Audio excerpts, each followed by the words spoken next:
What is up, everybody? Welcome to another episode of Limited Resources. This episode number 375. My name is Marshall. I'm one of your Limited Resources, and joining me on the line all the way from Denver, Colorado, freshly back from Dublin, it's Luis Scott-Vargas. Luis, how are you, sir? Doing all right, Marshall. Doing all right. Good. I'm glad to hear that. You made it home safe and sound? I did. The flight back is cool 7 hours or what have you. God, that's brags. It took me twice as long. Oh, well. Yeah, but I also had to go to France first. Ooh, what was in France? Was it sweet? It was one of the worst airports in the world. So no, it was not sweet. That was just the way that my connection worked so that I could fly directly from Europe back to Seattle where I live. So yeah, but I did make it in one piece eventually. And now we're back to do the show. And then tomorrow I'm back on an airplane to go to Grand Prix Pittsburgh to see what happens in standard. So a lot going on. But of course we found time to bring you the podcast this week. Of course, I want to mention our sponsor, channelfireball.com. They are the sponsor of this show, and we thank them because, Channel Fireball is a big part of what we do here on Limited Resources, and they take care of us and make sure that we need what we need to do the show. And we take care of them by mentioning them on the show. And the thing is, it's not hard for me to do that because I've used Channel Fireball for a long time. Way before we were sponsored, I was aware of their site. I'd ordered stuff off their site, never had a problem, never had an issue. And I've always loved the content on Channel Fireball. It's free. You can just show up. And I used to do this way back in the day when Channel Fireball first started. And I remember when John Laux wrote for you guys, and he ended up being a co-host of mine for a couple of years here on LR. And I remember even going back and reading his tournament reports because the first tournament that I played in that wasn't in a local shop, I played against John. I had no idea who he was, and he wrote about it on Channel Fireball. And I thought, oh, that's cool. I'm on Channel Fireball now.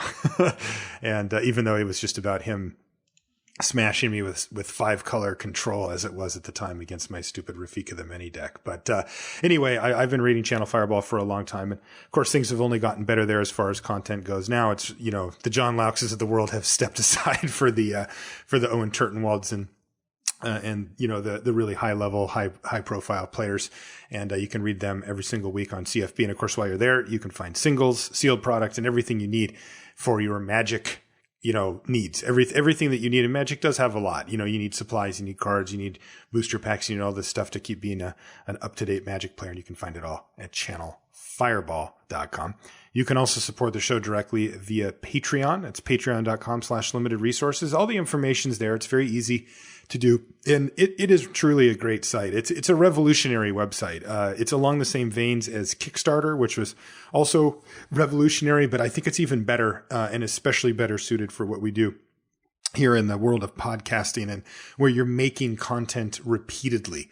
It lets us do what we want. It lets us make free content so that, for everybody that just wants to listen and that's it, and they're happy with that, they get the show and they get it for free. And we're helping as many people as we possibly can get better at Magic and enjoy this game that we love. But at the same time, it also opens the door for us to be supported by the people that want to give back if they want. And it gives us an avenue, a nice, clean, real, official, solid, reliable way to do that.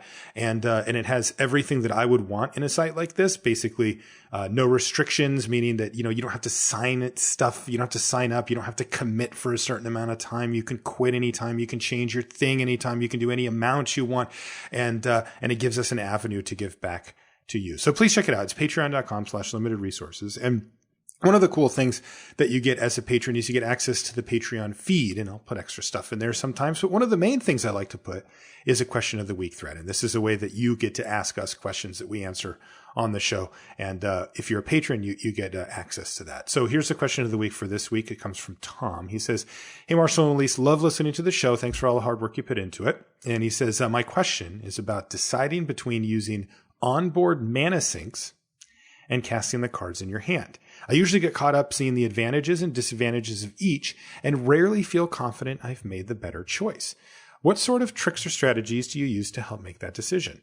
And, this is a question we haven't gotten before. And I thought it was a really good question because it's a narrow slice of strategy that Tom has kind of pulled out and magnified for us here, but it is one that pops up from time to time, and it is a real question. And I'm going to start off by saying the way that I do it, Luis, and then I want to hear your take, because I don't know if I'm doing it right, to be honest.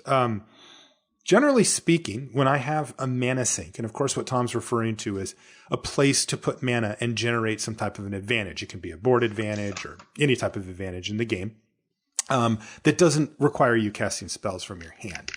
I tend to use them.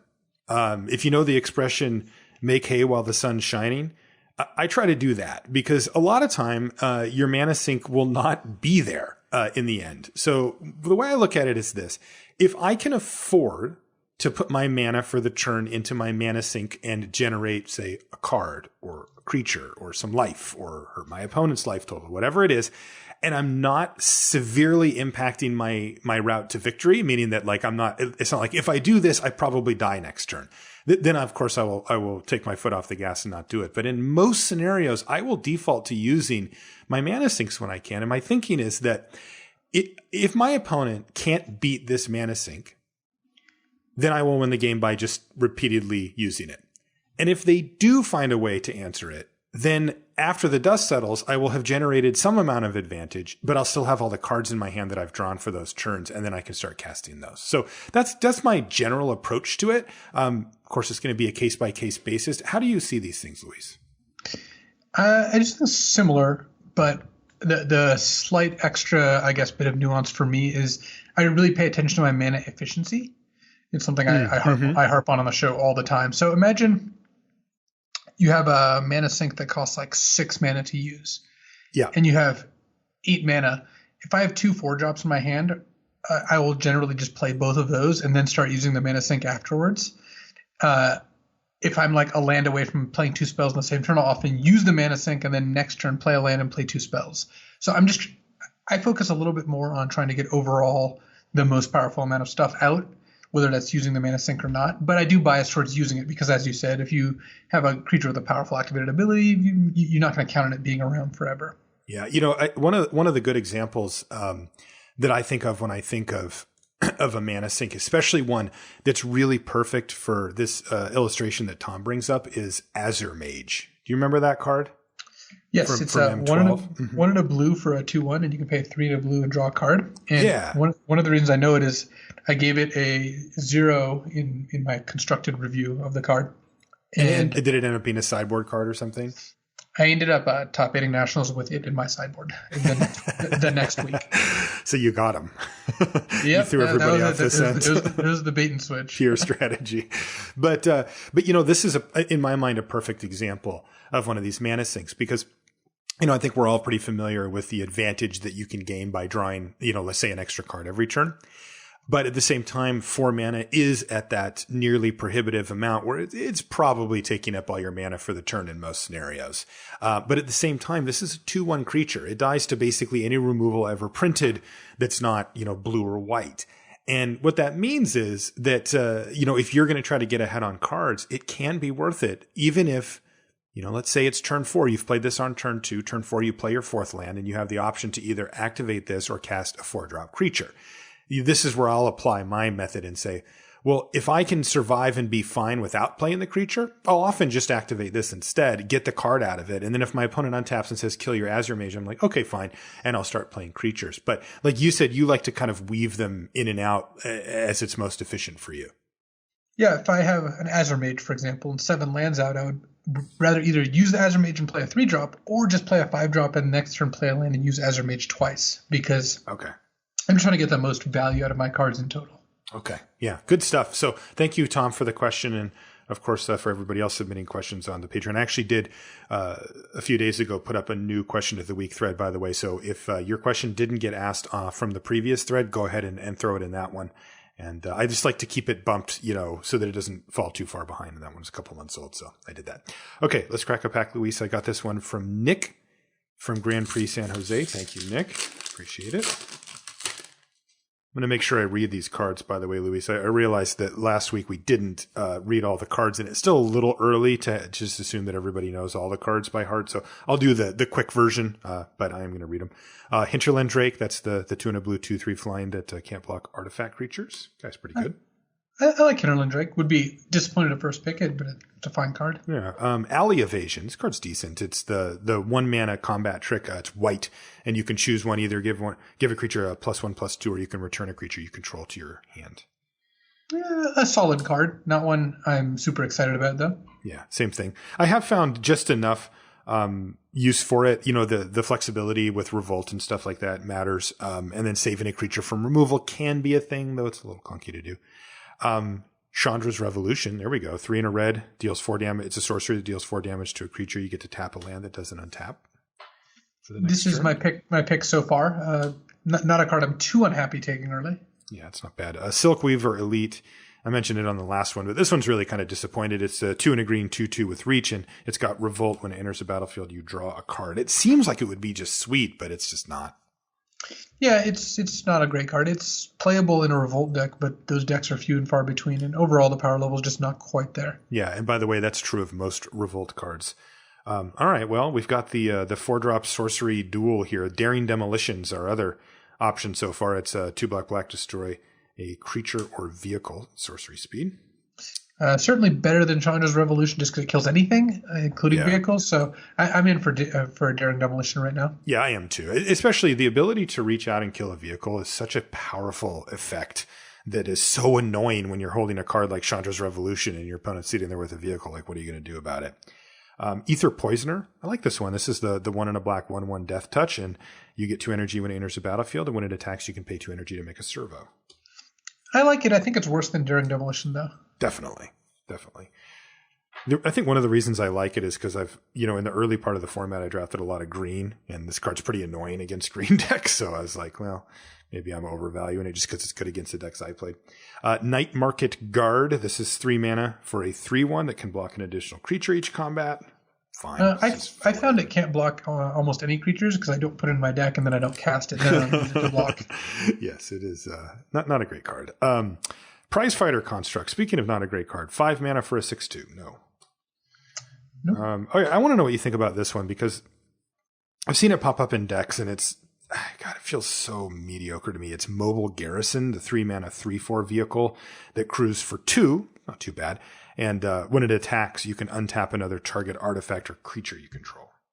Really, the only application I like for this card is with Renegade Wheelsmith. And if you have it, sure, that's great because you can crew with the Wheelsmith. One of their creatures can't block, attack the Garrison, untap the Wheelsmith, crew again unnecessarily just to make another creature unable to block. And outside of that, I think Mobile Garrison's pretty bad. Yeah, it just hasn't really. The stats just don't seem to really be there.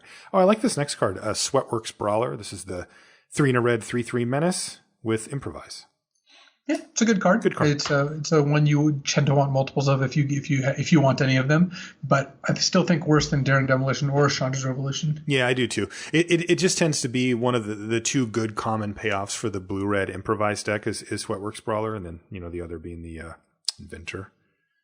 Salvage Scuttler. I still haven't played with this yet. The 4 and a blue 4/4 crab. It's good old Shelly, but she's whenever she attacks, you return an artifact you control to its owner's hand, and that is not a May. You have to do it. It's an interesting card. It's not one that I'm really excited about because it's 5 mana 4/4 is not great, and returning an artifact to return certainly can be an advantage, but isn't always going to be one. It's just a weird card. Yeah, it is. The thing that I don't like is the implements, right? Like you want there to be something with the implements, right? Yeah, you want it to also just return something like Prophetic Prisms or whatever. That's what I'm saying. And it doesn't work the way you want. There's a cycle of commons that you do put in your deck, even in this color. Yeah, and it's it doesn't. They have to go away. I just thought you had some sick combo. I wasn't really getting what you were saying. No, I was actually just complaining because, even if I look back, to Kaladesh, I look at the puzzle knots and I'm like, okay, I could see this, right? I get to pick up my puzzle knot every turn and sort of generate value. But the set that this is in has a full cycle of very puzzle knot-like cards that just don't work with the Scuttler. So it's a little disappointing. Speaking of disappointing, Deadeye Harpooner. Yeah, the 2 and a white 2/2. It has Revolt, destroy a tapped creature an opponent controls, and just does not work. No, it doesn't quite get there enough. No, I mean you will kill something with it every now and then, but it's not a Flame Tongue Kabu. It's not a card that reliably works. No, and the really tough part is that it's really not worth playing on its own. Like a 2/2 for 3 is pretty miserable in these decks. It really is. Like it just does not hold up well on the battlefield. So no. All right, this is a good one. Barricade Breaker. So that 7 mana, 7/5 must attack every turn with improvise. Mm-hmm. It is a fine card. I still think it's worse than Daring Demolition, though. Daring Demolition sets a pretty high bar. I agree. Yeah, I do too. I think it's worse. The thing is that even though it's colorless and even though it has improvise, I'm still not really excited about just putting in any old deck. Like, I do kind of want to build towards it, you know? Basically, Barricade Breakers are the kind of card you want to get 5th pick after you have a Sweatwork Brawler, or like an Implement of Combustion, and like another cheap artifact. Yes. Then you have a plan. You don't really want to just first pick it. Exactly. Our rare is Heroic Intervention. So 1 and a green instant permanents you control gain hexproof and indestructible until end of turn. And a fine combat trick, can counter a removal spell, can win a combat with multiple creatures involved, but still, it's just worse than a lot of these commons. Yeah, that's the problem. Is it's a strange rare, right? Like it, like you said, it just feels like a fine combat trick, and usually you don't see rares that are like, oh, that's a decent combat trick. Like it feels more like an uncommon or something like that. I mean, it does have a powerful effect, and you can usually. I feel like when I have this card in my deck, and I have played it a couple of times, that I can usually maneuver it to get a card. Right, I can get a card worth of value somehow, some way. I can stack block a bunch of stuff just on one creature, and they say, sure, I'll kill your best one of those. And I say, okay, Heroic Intervention. And maybe I get lucky and they cast a combat trick or removal spell at some point in there. And so you can generate some amount of value from Heroic Intervention, but it just isn't like a high impact card, and it requires a lot of setup. So I'm not a huge fan of it. I would just take Daring Demolition out of this pack. Yeah, that seems like the pick to me. I mean, taking one of the best commons is not something you should be sad about, but obviously you hope for a little bit more than that. Yeah, definitely. Okay, well, that's going to do it for the Crack-A-Pack here, which brings us to our main topic. So we're going to do kind of a level up variety show here, right, Luis? We've got a kind of a smattering of topics here that are kind of across the board, but all of them with the idea of doing little level ups. Yeah, there's 4 topics. Some are bigger than others, but they are just some level ups that I'd been wanting to do, some for a while, some I just came across, but none of them demanded their own show. So we're going to be leveling up piece by piece here. Okay. Where do you want to start? We're going to start at the beginning of combat. So, oh man. Yeah, this came to light during the Pro Tour. And it highlights a rules interaction which neither of us knew, which I think is odd, and none of the players I talked to knew, given I'm talking to literally people who've been playing on the Pro Tour for 10 years, people who've been covering the Pro Tour for 5 years. This is something that... Raise his hand, by the way. Yes, I guess me. We should know about. I didn't know. I really didn't. Yeah. So here's how it works. So you're in your main phase. The phase after your main phase is beginning of combat. After beginning of combat, there's declare attackers. Apparently, if you say anything that indicates you're moving from your main phase to combat, it is treated as if you are in declare attackers and you then have to declare attackers. What that means is if you want to attack with, say, a vehicle, you need to accrue it in your main phase in order to be able to attack with it, unless you say something like, beginning of combat, crew my vehicle, all in one word. Yes. Or one phrase. Because any pass of priority passes you all the way to declare attackers. And what that means is if you say attackers, if you say beginning of combat, if you say combat, if you say anything that indicates that you are leaving your main phase, you go all the way to attackers. And that's, I think, for good reason. It's because if you want to play any effects before combat, you should just do that as the player with priority. You should just do that in your main phase.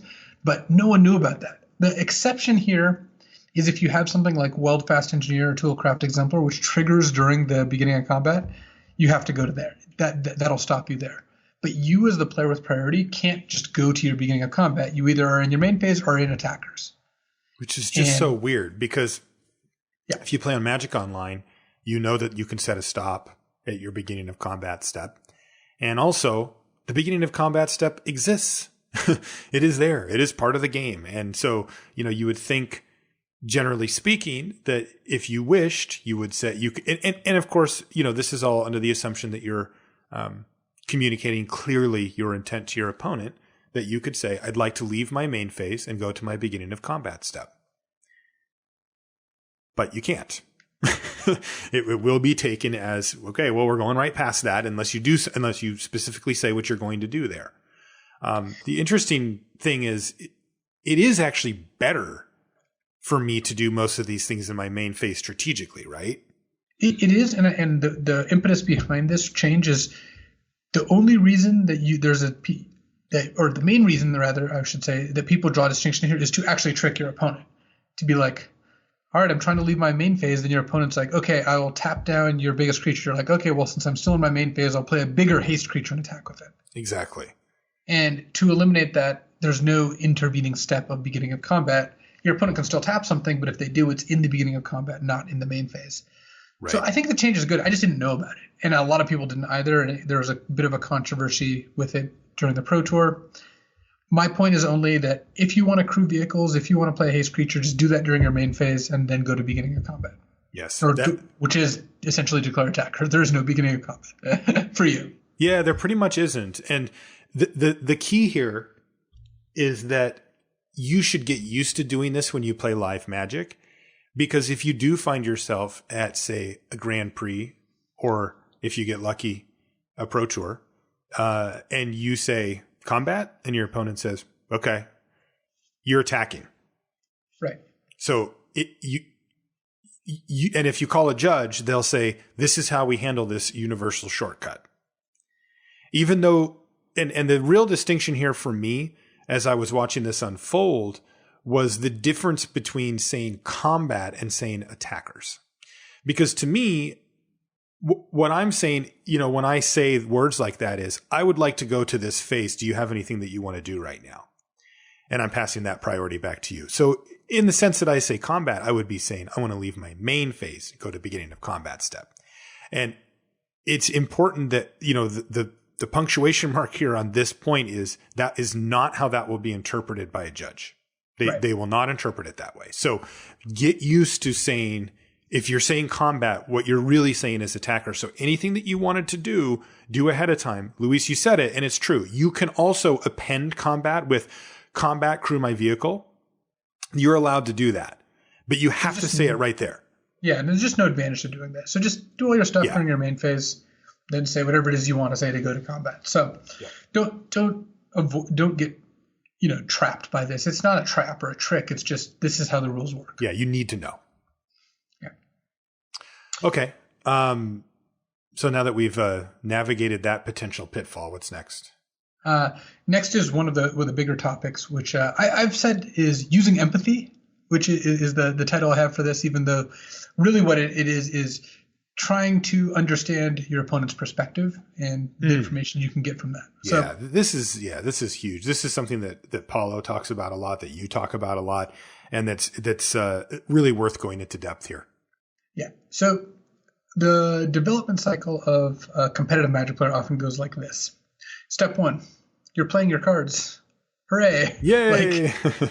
You realize you can play a 2-drop on turn 2 and a 3-drop on turn 3, and you can attack and use a combat trick. They play a creature, you cast a removal spell on it. Mm-hmm. You sure know how to cast your Magic cards. Yes. So that's step 1. And you can really tell when people are just playing cards. Yes. They are just playing their cards. They're casting them. Yeah. To somebody who's a seasoned player, it looks almost as if they're playing them at random. Right? They're just playing them. But that is a big step, because if you look at somebody who's before this stage, you will actually see people just not cast things. Yeah. They're just like, go. And you're like, well, why don't you cast your creature? And they're like, I don't know. I thought it might not be good to cast it right now. Okay. So, this is actually when people start to really understand, oh, okay, I can just cast all my spells. And then they usually just do that. Yeah. And even when people are playing spells in roughly the right order, you can still tell when they're just like every turn looking at what their best card is to play. And they're not really thinking much past that. Yeah. So that's like step 1. Step 2 is creating and sticking to a plan. You understand why you're playing your cards, why you are playing your cards, and you work towards a goal. And this is obviously one of the biggest, things I advocate, just because that's what great players do, is you have a plan, and your goal with every action you take is to make your plan, come to fruition. And you look at each play as an individual piece of that plan, not just what's my best play this turn. It's like, what advances my plan. So that's a pretty big step, and we've talked a ton about different ways to do that and how to have a plan and what that means. But that's actually not the final stage.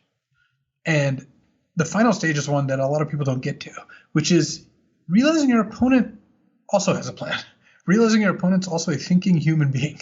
Yes. And they play their cards for a reason, or in some cases, maybe they don't have great reasons, but you can identify that too. And when you give your opponent information, they will often use that information. When you take actions, it's not just your opponent's not just a goldfish. Your opponent's not just, a mannequin that, you has inputs and outputs. Your opponent's a person, and that person not only gives you information, but they also take information, and figuring out how to interpret that and places to glean information from them is really important, because the day you realize your opponent also is paying attention to what you're doing is what day you realize oh, I'm playing against a real person. I'm playing against someone who is going to not just sit back and I attack with a 3/3, they'll block with a 3/3. Sometimes they'll be clever and they'll do things you don't expect, and sometimes they'll pay attention to the way you tap your mana, and they'll pay attention to what cards you leave up and what you could represent. And realizing that and then accounting for it is a really huge step. And a lot of people just don't get there because they look at the cards in their hand and they just play those cards. Yeah, it's funny. I have a kind of a timeline that goes right alongside what you've just laid out. It's funny because what you'll find is the people who are successful at different levels tend to be one step ahead of the people that they're playing against. So what I mean by that is, if you go to the local live Magic level, okay, you're at local shops or you're playing in PTQs and PPTQs and that kind of thing in your area. What I've seen is the people who are successful are the ones who are creating and sticking to a plan, as you put it, Luis. They're good at coming up with a plan. They figured out that this is a puzzle for them to solve. How do I beat this opponent? But that doesn't mean that they're necessarily thinking about what their opponent's doing. And a lot of times their opponent is not quite there yet on the plan thing. They're either just playing their cards. They're on level 1, like you described, or their plan making or plan execution isn't good yet. They're thinking well, I'm just going to race here. And if you kind of timed out and said, well, you're way behind on life total and you don't really have the tools to race, they're just yeah, I'm just going to race here. It's okay, well, you're going to figure out over time that there's times when you can race against your opponent and times when you can't. And what you'll see is that the players who are successful at that level are just simply better at enacting a plan. They get to basically ignore what their opponent does because their opponent's also trying to enact a plan. They're just not good at it. And the players who are good at it tend to win. The thing is, when you go to the next level up, that is no longer good enough. If you're at the Pro Tour, both players are trying to enact a plan. And if they're not recognizing what each other are doing, what each other's plans are, and how to disrupt them, then it just comes down to, well, who drew better or who enacted their plan better. But you're not really playing Magic at that level until and this is where you start seeing the pros that, consistently stay on the Pro Tour or even do really well at the Pro Tour are the players who are, enacting a plan as second nature to them, but figuring out what the opponent is up to is something that they're putting a ton of effort into, and they can summarily crush the people who are just good at coming up with and executing plans because, they're playing on a whole nother level above them by counteracting what they're doing or sidestepping it or, not letting you do your thing. And the person who's not paying attention to the other side is just frustratingly trying to enact their plan, and they're being thwarted and they can't really figure out why. And it's really interesting to see that. Go to a local PTQ next time and look at the players that do, the end bosses for your region, but also they can never quite stick on the Pro Tour. They, occasionally will spike a PTQ and you'll see them up there, but then they'll come back and they just never really stay silver. They never really, make it to that next level. And I bet you anything, they're really good at enacting a plan and they haven't quite figured out how to, interact with their opponent's big picture plan that much.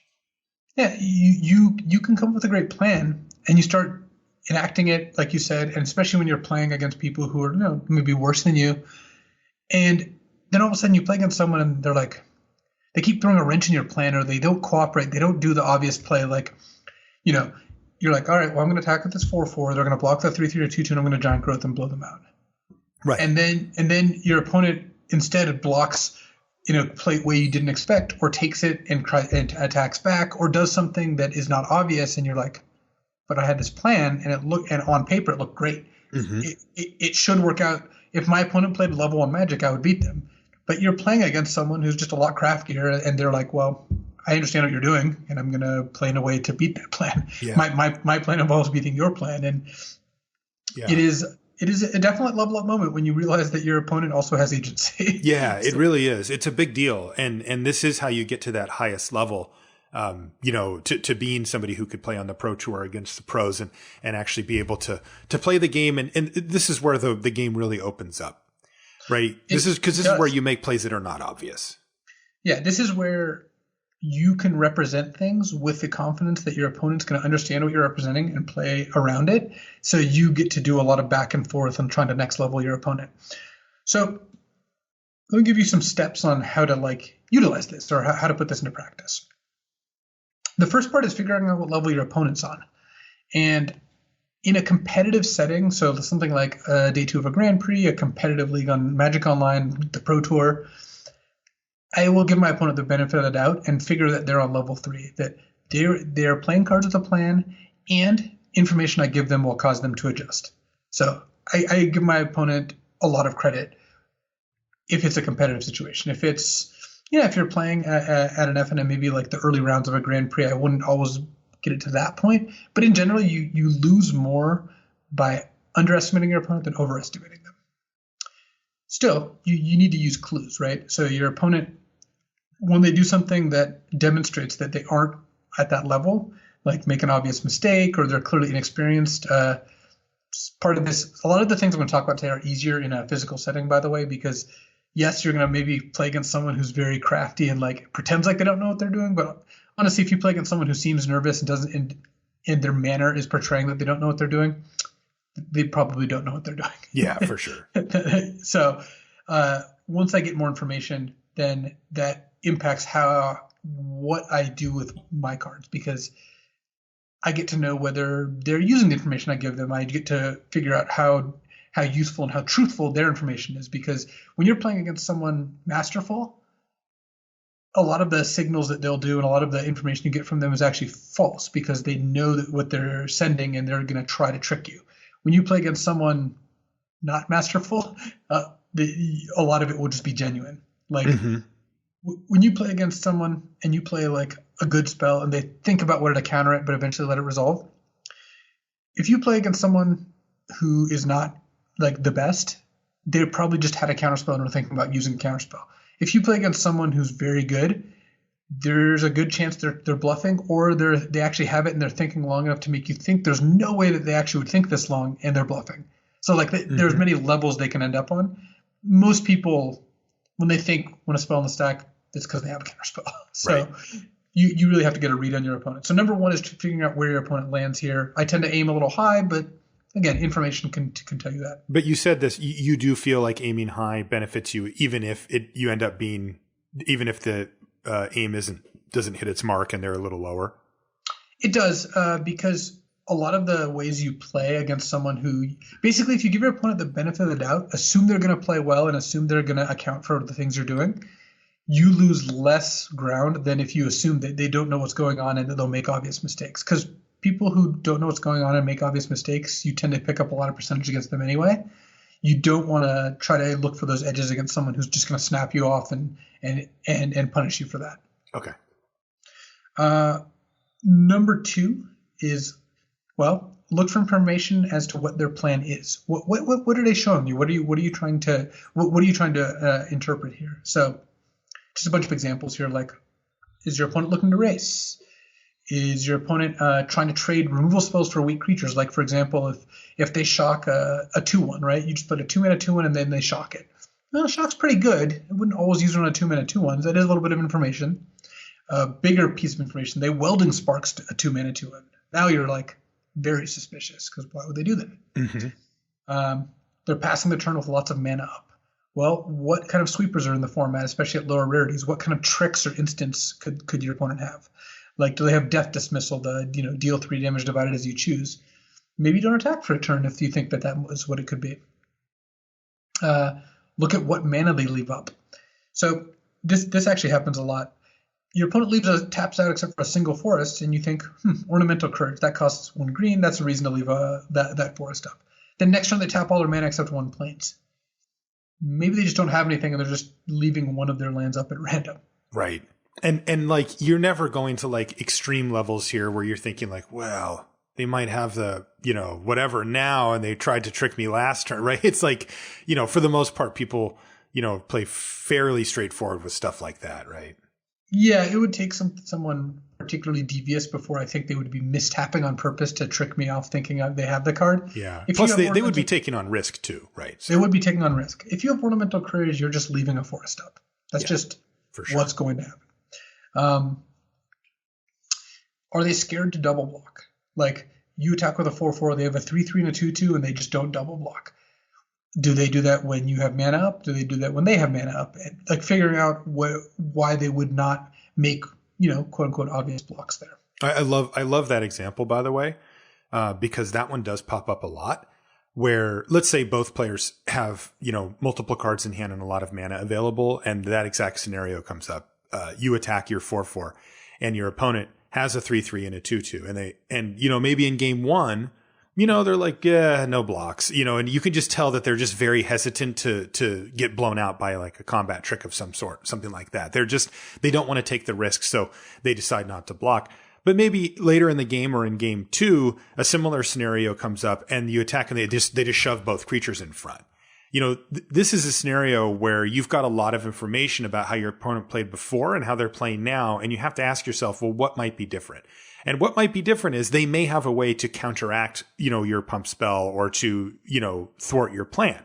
And that's where, you'll often see a lot of pro players be like, all right, I'll order the 3/3 first and the 2/2 second. They'll be like, pass.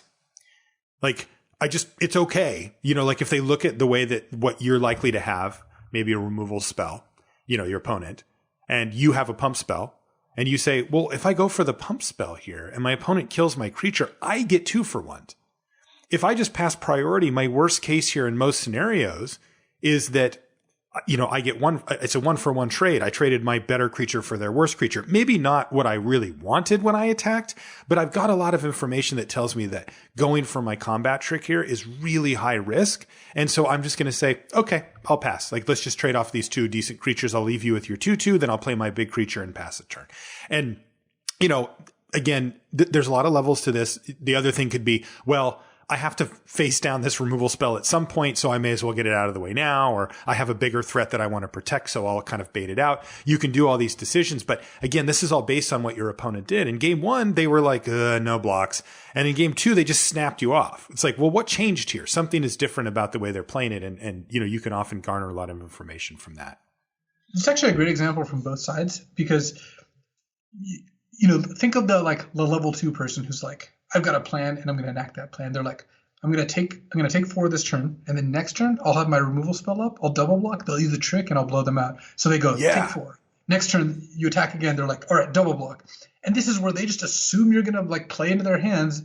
And this is where, the craftier level 3 person who's attacking is now like, well, they just gave me a ton of information. They didn't double block the first time. Now they did. They have mana up now. They clearly are representing or have something, and then they just pass, and then the person who double blocked with that removal spell in hand is like, oh, I thought I was going to get them.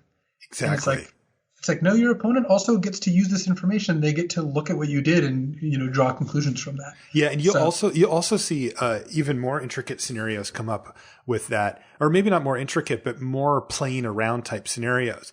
Where, let's say the example you just gave, let's say in the first attack step with our 4/4, our opponent was tapped down low on mana. They only had 1 mana left or something like that, and they're like, and you have all your mana in your cards, and they're like, yeah, I'm just going to take 4. Then on their turn, they draw their card. They don't even play a land, and they pass the turn back to you. So now they've got 4 cards in hand and all of their mana available. And you're thinking in your head, this person's level 2ing me. They're absolutely thinking that I'm going to do it. So instead, you just don't even attack at all. You're like, play a 5/5, go. And they're just like, look down at their hand, and they're like, crap. Because what they did is instead of playing another creature, right, and building out their board or doing something to affect the board or enact their game plan, they're trying to trap you. And they're like, oh, he's going to run right into it. And then I'm going to snap it off. I'm going to get a 2-for-1. And you just don't even engage. You just say, all right, you get to not use any of your mana for the entire turn. I'm going to use all my mana for the turn, and I'm not going to put any of my board at risk. If you want to keep doing this, I'll keep playing creatures, you keep doing nothing, and then I'm just going to attack with 5 things and your removal spell doesn't matter anymore. And, this is a great example for that too, where the level 3 player is going to look at that as an opportunity to punish a player for, in this case, I think that a pro player would say trying to get greedy, right? Trying to get greedy with a relatively telegraphed line. So this is, this example really has shown a nice light on how these interactions can actually work. Yeah. And it takes experience and it takes a lot of skill to do something like just not attack. Yes. Because that's just such an unnatural play. But, I love not attacking. When not attacking makes it so my opponent just doesn't get to use their mana, that's great. Oh, it's so good. And it puts them in such an awkward position because the next turn they're just like, they know that they can't continue that. Most players will be like, all right, well, that didn't work. So I'm going to just start playing more creatures. But now you've got them in the position where they have to use up some of their mana and you can punish them by using your combat trick or removal or whatever it was you had before. Yeah. So another place to look is when does your opponent think? I alluded to this earlier with like the counterspell example, but so key points is, spells on the stack. If they think then that could represent a counterspell. If they think with one of your removal spells on the stack, they could have a trick of some kind. If they think at the end of your turn, good chance they have an instant in their hand. And don't go too deep on this because sometimes people just think randomly, like they think at the end of your turn, then they untap and they just don't have an instant. But again, most players, they play straight up and the signals they give you are straight up. If they're thinking in these spots, they probably have a relevant card for those spots. So think about what cards could be relevant. And and I want to say real quick, that's where memorizing the instants that are relevant in the set is really helpful. Knowing what the combat tricks are and what the removal speeds that could happen, removal spells that could happen in instant speed are is really helpful for that. Yeah, and think, and this is also a caution to you. If you have these cards, try to think at times where they're not relevant so you don't tip your hand. One of the really important ones with counterspells is have a really good idea of what you're going to counter and what not, because one of the best things you can do with a counterspell is instantly be like, okay, that resolves. It's so good. I'm so good at that. Yeah. Yeah. I had that from poker or something. Like you get so used to seeing cards so quickly and just immediately processing what's happening that if you just think like a little ahead on like, if they tap out 5 mana, it's going to be one of these 3 cards. I'm countering it no matter what. So that's easy. But if it's like 3 mana, probably not. And you just get a quick look and be like, sure, and then they just really won't think that you have the counterspell. It is tricky business though. It is, but that's one way to conceal information. Because remember, we're trying to figure out both sides of this. We're trying to read our opponent's information while also giving up as little as possible. Mm-hmm. This is where writing down all the cards your opponent plays can be useful. By games 2 and 3, you can narrow down a lot of the cards they can have. Again, I tend not to do that, but if that will help you, I certainly advise doing so, because that way when they're thinking, you can look at it and be like, these are the cards they could have. Yeah, but I do want to say the reason you don't do it is because you just remember the cards, right? Yeah. Yeah. So like if that wasn't the case for you, that you didn't have that insane memory that you have, then you would write down the cards, right? I mean, you have access to the information. That's the key. Yeah. Well, however you want to access the information is fine. I know people in the Hall of Fame who always write down every card their opponent plays. So it's not like you shouldn't do this. It's more like it's not something I've gotten used to doing, so I don't know how to do it. Yeah, yeah. But I just wanted to make it clear that like you do know the card. It's not like you're just ignoring them. No. One thing I do see from people, by the way, that write down all the cards is they will consult it during sideboarding, which I think is important because oftentimes you'll see 9 cards or 8 cards from your opponent. It's actually a pretty big percentage of the playables. And remember, they're only playing 23 cards. If you see 9, you're approaching half of the cards in their deck. And you can also kind of get a game plan for what they're doing. You're like, okay, well, they're green, white, because I think that like the way that you and I look at it, we kind of conceptualize these things a little bit abstractly in our head, but some people like to actually think things through more deliberately. And they'll say, all right, well, my opponent played 3 2-drops. They're all green and white. I saw a combat trick. They're clearly trying to do this curve out aggro thing. How can I stop that? Right. And that's like just useful for having those cards too. Yeah. And, you know, at the end of the day, what you need to do is just give yourself the best tools to make these decisions. And if that means like seeing that we're having the 3 combat tricks written down so you can easily access them, that is perfectly fine. Yep. All right, so these are the places you can get information, and then the last step for this is to alter your plan. You got information, you should change your plan. That's the whole point. Mm-hmm. So if you're to tie back to the examples used before, if your opponent wants to race, why would they want to race? Things to look at are burn spells, finishers, things like destructive tampering that makes creatures unable to block.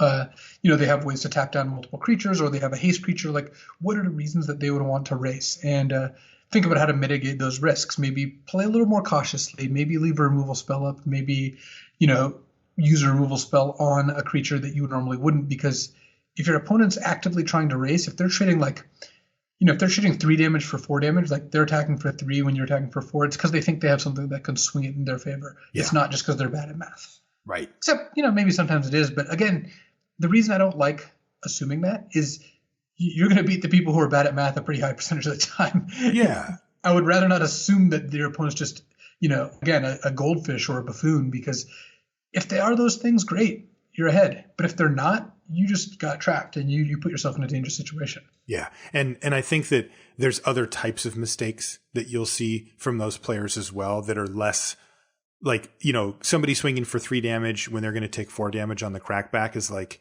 gray area. You're like, well, did you know that? Or like, do you have a plan? But if they attack their 2/2 into your 2/3 and you're like blocking, they're like, okay, cool, it dies. You're like, okay, we have a scenario where this opponent isn't really thinking at the game on the level that I am, and I should have a huge edge anyway. So keep your eye out for those two.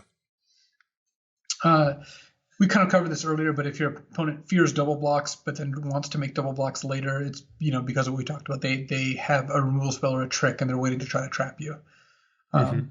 And that's true, not even of double blocks, but just blocks in general, or any sort of combat situation where if it drastically changes based on how much mana they have available, that just indicates they've got something to do with that mana, and there's ways to mitigate those risks. Yeah. If your opponent's playing to preserve their life total, when they're doing things like shocking the 2/1 or like trading their 3/2 for your 2/1, it's time to start thinking about what expensive cards they may have and what ways that you might have to mitigate that. Or that they have something like a fumigator, a big sweeper, so they don't care what they're trading down because it's just gonna end up all getting killed anyway. Yeah. So don't overextend into a sweeper. If your opponent just like very suspiciously plays nothing on turn 4, maybe you don't need to add the 3rd creature to the board. Maybe save a removal spell. If your opponent's acting in a way that like, oh man, I just need to get to 7 mana. It's like, well, maybe they've got an Exquisite Archangel or something that I really just want to kill. Yeah. So at the end of the day, you should focus on having your own plan and playing well. But if you want to get to that next level, you do have to interpret the signals and information your opponent's giving you and then incorporate those into your plan, because there's nothing better than your opponent just like blinders on trying to do their plan and you just being like, yeah, I can see what you're doing and here's how I'm going to throw a wrench in that. Because that, like you said, as someone who has progressed through that, I was a PTQ end boss and I went and did poorly at the Pro Tour. Then I started doing well at the Pro Tour. That is the people who get sent home. It's the people who are good enough to have a plan and good enough to enact the plan, not good enough to get information from the opponent and then adjust their plan. Because it is pretty easy to beat those people. It really is. Isn't it weird how that works? Like this is something that happened to me as I moved up the ranks playing poker too. It's funny. I'd actually rather play against those players than somebody who's worse than them. In some ways, that's very true. Yeah. Yeah, because they're predictable. They're logical people. They're making lines of play in both poker and Magic that add up to a victory if unimpeded. The problem is that you can impede them and they don't know how to adjust. And they assume that you will make the same types of plays for the same types of reasons that they will.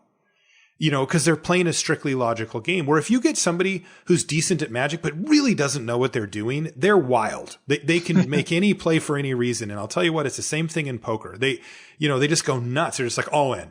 It's just, it makes no sense why would you ever go all in here? And the truth is, you won't know until you see the cards. And the answer is often they didn't know. They were just spazzing out or spewing. They just had no idea what they were doing. And, you just have to kind of put on your seatbelt and hang in there with them. Where when you get up against somebody who's a grinder, like a mid-level poker grinder who understands the basic math of poker and the basic language of poker and what you're saying and what you're not when you make bets and when you don't make bets, those are the easiest players to play against, even though they're much more successful overall than the players below them. But if you are playing one level above, it's so much easier because you know exactly what they're thinking and why they're doing the things they're doing. And this happens in Magic too. You can see it. It's like, oh, I see what you're doing. I gotcha. I know exactly why you're doing the play you're doing, and I will now thwart it. And it can be devastating on their side of it. I had one example, by the way, of this from the Pro Tour, not of what I was just talking about, but of the plan and how to interact with it. You were saying that, one of the big things is to alter your plan, right? That was kind of the third step in the hierarchy there. And we had a match on feature match area. It was Matt Nass versus somebody, I'm pretty sure. And I'll tell it the way that I remember it, even if the details don't support it perfectly. Basically, Matt was stuck on, I believe, 4 lands, and his opponent also was kind of building up towards 5 mana. And what happened was his opponent was ahead early, was beating him down, and then stopped and was casting creatures every turn and making servos. And it was like Pima Outrider, make a servo, these type of plays. Even though a Pima Outrider on its own with a +1/+1 counter would have had a perfectly good, clean attack. And then they played another creature that made a servo or just built out their board further. And it was like, what is going on here? Now, we knew from the booth that his opponent had a Ridge Scale Tusker in hand. And so they had clearly taken the line of, okay, I'm going to just stop making even reasonable trade style attacks. And I'm just going to build my board out as wide as possible and try to maximize the value I can get from this Ridge Scale Tusker, because I don't think that Matt is going to have the ability to come back from it if I can resolve this thing. Maybe it was Nassif. Is that possible? Anyway, but Matt on the other side of the table pulled the trigger on Monstrous Onslaught for a lot. It was for 6. But he killed all the small creatures. He killed every small creature he could with it. And he wiped out 4 of the creatures on the other side of the battlefield. And, he could have spread it out differently, I'm sure, where he killed something big and something small, which would be a more typical decision. But I think that he figured out, hey, I'm about to get Ridge Scale Tuskered here because my opponent just stopped playing in an aggressive manner, even though they had the lead and they had cards that would allow them to do that. Why? And so once he had the chance to, he wiped out as many cards, and his opponent had to completely change gears and try to come back, from altering their own game plan from one that seemed very sound to one that got completely demolished by Matt Nass's, Monstrous Onslaught. And then all of a sudden, his opponent was left scrambling, trying to come up with a different game plan. So these things do happen. Even at the Pro Tour level, you can find it when you're watching coverage. It's a good thing to watch out for. Yeah. And one of the interesting things is it might not always be apparent, but when you're watching, especially 2 great players play, this is happening under the surface. It is. Every piece of information is being analyzed as to what it means and what it means for the future. Yeah. So the next topic is one I think I have a little more experience in than you do. Yeah, this doesn't apply to me. So no, not so much. It's how to salvage a train wreck draft. I'm kind of an expert on this. And so train wreck draft is, of course, a draft that is going badly. But there are ways to save that, even when things are a little off the rails.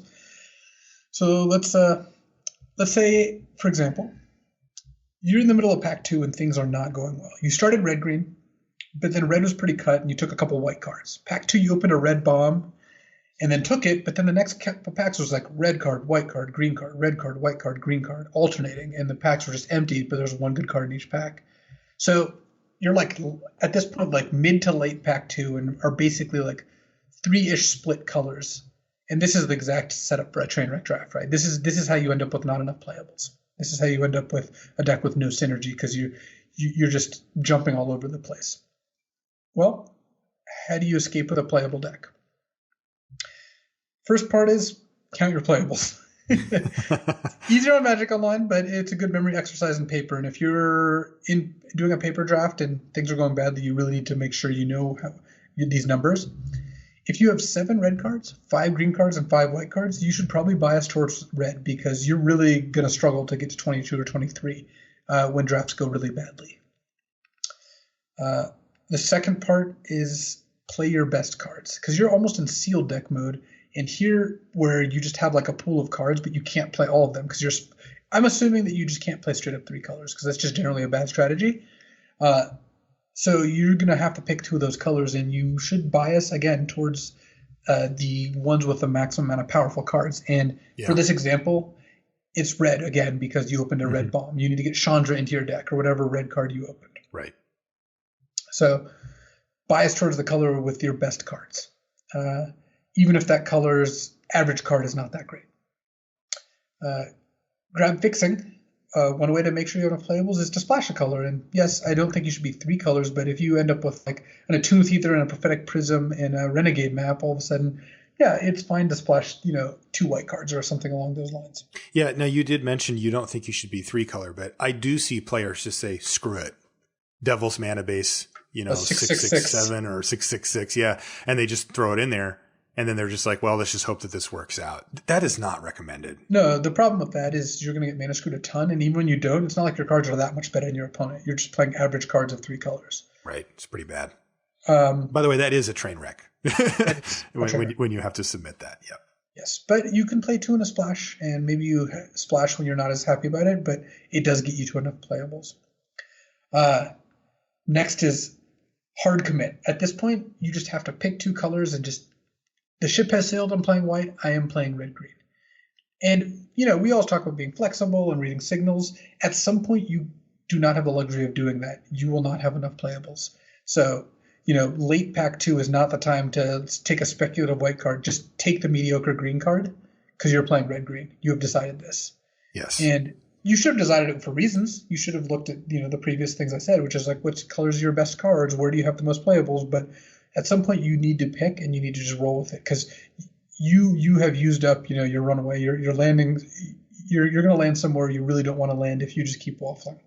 Yeah, and I think this is probably the one that should have like the highlight on it. Your 4th point here, hard commit, because that really is like the sooner that you do that after you realize that you're in a train.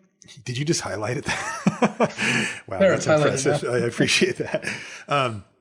This is the ultimate solution to it. And the good news is that, as we've mentioned before, in current level, limited sets, there's a lot of playables. They don't print too many cards that are just like, we're picky, right? Like we're looking to give you the edge by knowing which cards are better than the others. But at the end of the day, if you're putting creatures in your deck, you're putting removal in your deck, you're putting combat tricks and stuff like that can just win you a game.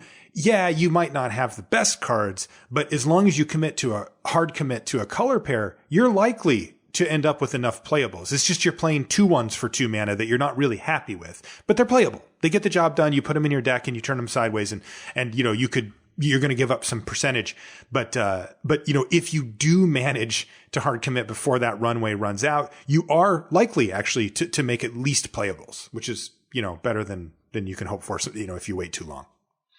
Yeah. And another way to make up for that too, by the way, is the next point. Play 18 or even 19 lands. And yes, this doesn't sound great because it's not, but often a land is better than whatever your last playable is going to be if it's going to be a very bad card, and it can help you splash a 3rd color. When you're at 19 lands, yeah, it's not that bad to play 8/8/3 as a mana base. I've done that one before. So that is a way you can stretch to get there.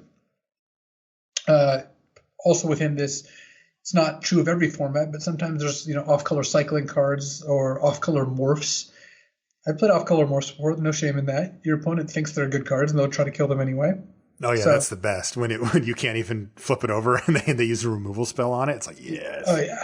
So there are ways to bolster your playable count, even though they're not normal ways. And then, the last point is to draw well. Not a very actionable This point. is your advice. Draw well. Well, how does that work for you? Well, what I actually mean by this point, though, is don't just assume you're going to lose just because your deck is bad or below average. honestly, even a below average deck, if it draws well and the opposing deck draws poorly, you're still going to beat them. You still have like limited cards in your deck, and you're still just playing creatures. So just because your deck kind of fizzled or missed or your draft didn't go well does not mean you're 20% to win each match. You're still probably like 40% to win your match. Like you're certainly not dead in the water here. So, train wrecks happen. Escaping them is part of the skill you need, because sometimes just the packs line up really poorly for you, where you just get led down a road that just is not sustainable or feasible, and you need to know how to escape. So I think that these tips will help you kind of maneuver out of the really dangerous territory that you'll sometimes find yourself in. Yeah, the ones that I wanted to highlight, not literally, Luis, were the first point and the fourth point. I think that those are the ones that really punch out, which is count your playables per color and then hard commit once you know. Because I think that one thing, it is easy to get it caught up in your head, and this is a way to lead your draft to a train wreck, is that you open like a great card in a color in white, and then you pick up like another decent card, and then there just simply has not been another white card for the pack. But in your head, if I paused time and said, hey, what colors are you? You'd say, well, I'm white something. Like, are you though? Like, yes, you have one of your best card. You opened a bomb in white and even a pretty good uncommon next, but there has been literally no white card since. You just don't have any white cards. And you've got 4 green cards and 3 red cards, or 4 green cards and, 4 red cards or whatever, that are like, close enough to playable here. And that is a big moment where you just say, oh man, I thought I was in these colors and I'm just not. I've actually just goof grabbed or picked up enough of this other color to make it my primary color. And then that, of course, the other one I mentioned before that I really thought was important is the hard commit. Is that once you come to the point of saying, okay, I've got 9 playables. I've got a pack and a half to go. This is going to be a stretch, but I am green, red, and that's it. And I'm taking green or red cards out of these packs. I cannot speculate. I cannot touch. I cannot do anything else. Like, unless I have fixing or whatever, I'm taking green or red cards and I'm going to make it to playables. And that is a way to salvage it and at least get a deck that can function, rather than one that's just like some 3-color nightmare or woefully short on playables too. So I love it. The draw well also, I like that idea as well. Just, you need to keep teaching me that one. Well, here, let me just highlight that one too. Thank you. Oh, you turned it red. Very nice. So the last level up topic here is when to choose to draw, when to choose to go second, not intentional draw. That's a different subject. When to choose to draw second. And the short answer is don't. So, all right, there we go. Mini level up. I almost never do. Like, yes, I know you're like somewhat joking here, but like, really, I really don't very often. Yeah. But this is a way to, round out your game, because some formats it actually is correct to go second. But right now, you should go first. So if you want the short takeaway, it's that going first is better, because limited these days really has just not lent itself to drawing. Vehicles make it hard to block. Removal's very expensive. You should just be going first. But when it is correct to draw, it's good to know why. And it's good to be on the lookout for that. Because especially in sealed, you end up with opportunities where going second is actually better. And there have been formats where I think it's been quite a bit better as well. The first one is cheap removal. Not something we're seeing that much of, but you never know. And what it ends up is, if you have a lot of removal spells that cost like 1 to 3 mana, and you can trade those up for 2 to 4 mana worth cards, then being on the draw is a lot better, because, they play a land, you play a land, they play a 2-drop, you go shock your 2-drop. Next turn you play a 2-drop, they play something else, and you have another kill spell. All of a sudden you're happy to get that extra card. Mm-hmm. Of course, if you're all daring demolitions and tidy conclusions, then this is a lot less appealing, and that's more of the world we're living in right now. But I could see a sealed deck that has 2 shocks in it just want to be on the draw, because the extra card is pretty big. Yeah. Second thing is the format slow? The formats haven't really been slow, and at the end of the day, I didn't even think Kaladesh was that slow. So you look for a slow format, because if no one's getting on the board soon, if it's not important to really get ahead that early, then being on the draw is less risky and more profitable, because slower formats tend to reward expensive cards, and being on the draw makes it so you hit your land drops better. Yeah. Basically, if Hexplate Golem, if 7 mana 5/7 is a good card, then being on the draw is more likely to be correct. Okay. And then lastly, how are you getting card advantage? If you have very few sources of card advantage, being on the draw is more important. if you have a lot of mana sinks, if you have a lot of activated abilities, if you have a lot of card draw, being on the play is fine, especially since if you're on the draw and cast a draw 2 on turn 3, you have to discard. I know this from experience. And if you're in a format where you have a lot of card draw, then you can just go first and then use card draw to hit your land drops. But basically, if you're playing like 2 decks that have a decent amount of removal, no card draw, and aren't particularly fast, being on the draw is much better. But most decks right now tend to be fast and tend not to have that efficient of removal. So, well, the unsatisfying conclusion of this is that you should probably just choose to play first. Again, figuring out spots of where it is better to go second is going to give you a measurable advantage when it is correct. How much more likely are you to be on the draw after game 1? After you've garnered a lot of information about what the matchup looks like, what your opponent's trying to do, that kind of thing. It does increase the chances. I'm more like if I start the match, choosing to play, but then see my opponent's playing a slow deck and I'm playing a slow deck and we both have a decent amount of removal and defensive creatures, I'm more likely to draw. So once you have concluded a game, you have a lot more information, and that he will sometimes push you away from the default, because playing first is the default. One of the ways actually Paulo Vitor Damarosa has stated this well is when it's correct to go first and you choose to go second, you get punished a lot. But when it's correct to go second and you choose to go first, you don't get punished very much. And the reason is it's so much more often correct to go first, and by such a wide margin, that it's very rarely correct to draw by a wide margin. When it is right to draw, it's like 55-45. When it's right to play, it's like 80-20, just because so many more factors push you towards being on the play. Yeah, I've long been in that camp, and I do agree that the way that we've had limited formats of late has also informed that, and even pushed it further in that direction too. Like, I was like this before, and the last multiple sets we've had have definitely rewarded combat and aggression the most. We've had some synergy decks and stuff like that, but even then you want to get your synergy set up before your opponent. So being on the play has been my default for a long while. And to be honest about it, a lot of times I don't even think about it. I don't even go through that. Like, I know I should be like, is this a spot where I'm on the draw? But honestly, I often don't. Like, the only time I do is when it really jumps out to me, where I'm just like, my opponent does nothing for 3 turns, the first 2 games, and my deck's slow as hell, and I've got a 7 drop in my deck that I want to be able to play, and I have good answers to all their stuff, and I just don't think that I'm going to get punished here for it, and the extra card could really matter, then I'll do it. But it's only when it really jumps out. It's just not a thing that I routinely go through and say, should I be on the draw here? I just am basically default on the play unless some like big red flag is there going, hey, you shouldn't do that this time. Yeah, is that wrong? Am I lazy? I don't know. Maybe I'm just lazy. It's a fine place to save energy. Part of the reason I put this here is just to have something to think about, because look, as with all of these things, yes, it sounds intimidating to always think about the information your opponent is giving you, to always think about when you should choose to draw, to always, trying to decide all of these like tiny things that make up, good magic, great magic. This is one of them.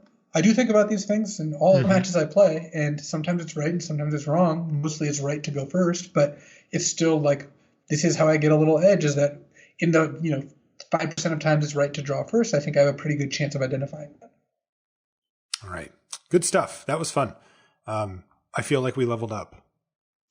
Yeah, we moved straight to our declare attackers. We're immediately getting in there. But I do think that a lot of this stuff is stepping stones and in kind of the tools you need. Hopefully you don't have to salvage a train wreck draft. Hopefully you are analyzing the information your opponent's giving you, but if not, these are some tools to help you get there. Great stuff. All right, that's going to do it for the show this week. Thanks so much for hanging out with us. If you want to find us on social media, you can say hi. I'm Marshall_LR and Luis is LSV. We're always on Twitter, checking stuff out and lurking a lot too. I end up responding to a lot of tweets, but I don't tweet myself all that much. And Luis, you tend to be similar in that way. But we're there and you can come say hi. If you want to find anything related to the podcast, it's all at lrcast.com, right on the front page. A bunch of links, really easy to find everything that you might want, the YouTube channel, the Facebook page, all that kind of stuff. It's up there. And I want to mention our sponsor as well, channel fireball.com. Please do check them out. And remember, if you have cards to sell, if you've done a bunch of drafts, since the set just came out and you've got this pile of random draft rares that you're not really going to do anything with except for let them sit in some binder until they're not worth anything anymore, send them to Channel Fireball. They'll give you 30% bonus on trade-in if you want to trade them in for more booster packs or maybe a specific single you need for a deck or whatever. You can find it and you'll get it there. And I mean, 30% is a big game. And if you wait too long, these things rotate out of standard and you know how it goes. They just plummet. So, make sure you stay up on top of it. You can manage your collection in that way. And Magic is not a cheap hobby. We know this. And this is one of the ways that you can get back a little bit of edge is by selling your cards back for that bonus and turning them into more cards or packs or whatever it is that you happen to need. So, please do check them out, channelfireball.com. Okay, guys, thanks for hanging out. We'll see you next time. So I have a list of 5 cards that I feel were very underrated during their recent runs in Limited. I wanted to explain why I love these cards. And maybe, Marshall, if you're sufficiently primed to pick up information from your opponent, in this case me, you might be able to find a common thread between these cards. But I'll let you determine that. You're my opponent now. Great. So the first card I want to mention is from Kaladesh. It's Adaptive Automaton, the 7-mana 5/7 with a Fabricate. I found this card to be a pretty substantially good finisher, and actually in a lot of the slow decks, I wouldn't mind playing 1 or 2. I found it performed, adding 2 blockers to the board, or sometimes just a 6/8. So okay, that's a card I thought was quite underrated. People tended to dismiss it, but it did some good work. Which card are you talking about? Adaptive Automaton. Not Adaptive Automaton. Oh, I always call it that. You're talking about the big guy, right? Yeah, the 7-mana 5/7. Yeah, I can't remember what it's called now. Accomplished Automaton. Accomplished Automaton, yeah. Adaptive Automaton is a card, though. Yes, it is. It's a lord. It's like 3-mana 2/2. You choose a type, and all creatures of that type get +1. Yes, anyway, and it is also that. Yeah, I don't know why. I don't even know why I retyped it here. I also don't know why you're talking about Accomplished Automaton being good or underrated or anything, but carry on. It is quite underrated. Next, we have a card from Battle for Zendikar, Boiling Earth. This is 1 in a red, deal 1 to each creature your opponent controls, and you can pay 6 in a red to awaken it as a 4/4 land. I thought this card ended up being quite good in the format. There's just a lot of 1 toughness creatures, and it was a card you frequently get with 3 cards in the pack, but I loved main decking 1. So I thought Boiling Earth was very good. Okay, yeah, I remember that. It was fine. It was better than it looked. It of the Horrid Swarm from Eldritch Moon. This is another card which I thought was underrated. A 4/4 that comes with 2 1/1s, and you could emerge it for 6 and a green. Otherwise, it cost 8. The emerge cards ended up all being pretty good, and even though this was the one that people seem to think was worse, when you emerged this, you had a pretty big board presence, and there were multiple ways to use all those creatures. So I thought Into the Horrid Swarm ended up being pretty solid. All right. Next up is a card I think that you like as well, Ruin Processor. 7-mana 5/7, and you can put an exiled card in the opponent's graveyard to gain 5 life. Like, I thought this is what was going on, but then you kind of threw me the curveball with the Boiling Earth, and now I'm fully onto you, you monster. Ruin Processor was a card I almost always wanted 1 or 2 or 3 of in my decks that had good ways to exile, because gaining 5 buys you the time to play another Ruin Processor. And Ruin Processor is very good at finishing the game. I'm really mad because, I know what you're doing, but I really like Ruin Processor, and I did think it was underrated, so I can't argue with you on it. I don't even know what you're talking about. Yeah, whatever. The last card I want to talk about is Tangleclaw Werewolf. This is the 4-mana 2/4. You can actually pay a 6 and a green to turn it into Fibrous Entangler. The 4/6 that must be blocked and can block 2 creatures. So this is really tilting because I actually agree with you on this card too. I thought it was really good. Well, that's what I'm talking about. It's an underrated card, and I don't know why, but I like all of these cards more than the average person, and I thought that people did not value them as high as they could. These are the kind of cards that really would win you games unlimited. Did you figure out what the common thread between all of these was? Yes, I did. Well, what, you want me to just spoil it for you? I guess we can let the audience decide. Yeah, I'm sure they figured it out too. They probably figured it out sooner than I did. But look, this is barely a sign up. This is almost just like another level up God. You're just picking your favorite 7-drop nonsense and just splashing it onto the show. Key components that make up underrated cards. Sure.